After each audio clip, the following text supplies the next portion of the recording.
Sup, bitches? I want to talk about attention deficit hyperactivity disorder and how this medical name is honestly bullshit. Here's why. Attention deficit hyperactivity disorder makes it sound like we lack attention, when the reality is we often have too much of it. Just not always where the world wants it. ADHD isn't about being lazy, stupid, or unable to focus. It's a regulation issue, not a deficit.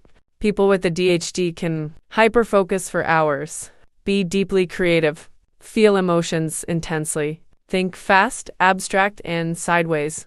The struggle isn't attention. It's directing, starting, stopping, and switching attention. So maybe the name should reflect that.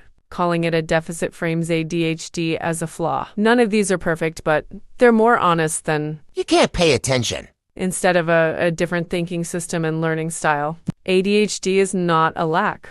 It's intensity without a volume knob, a Ferrari brain with bicycle brakes, a nervous system that thrives on meaning, urgency, and curiosity. So let's talk alternatives.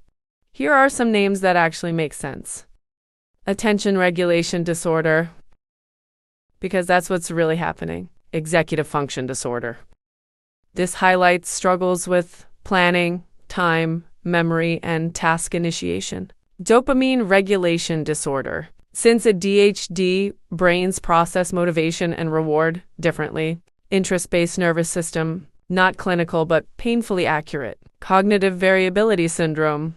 Focus, energy, and performance change dramatically depending on context. Maybe ADHD doesn't need to be fixed. Maybe it needs to be understood and renamed to reflect what it truly is. If ADHD were Let me know renamed, in the comments, what and would if you call this it? resonated. Like, subscribe, and share it with someone who needs to hear it. Sup, bitches? I want to talk about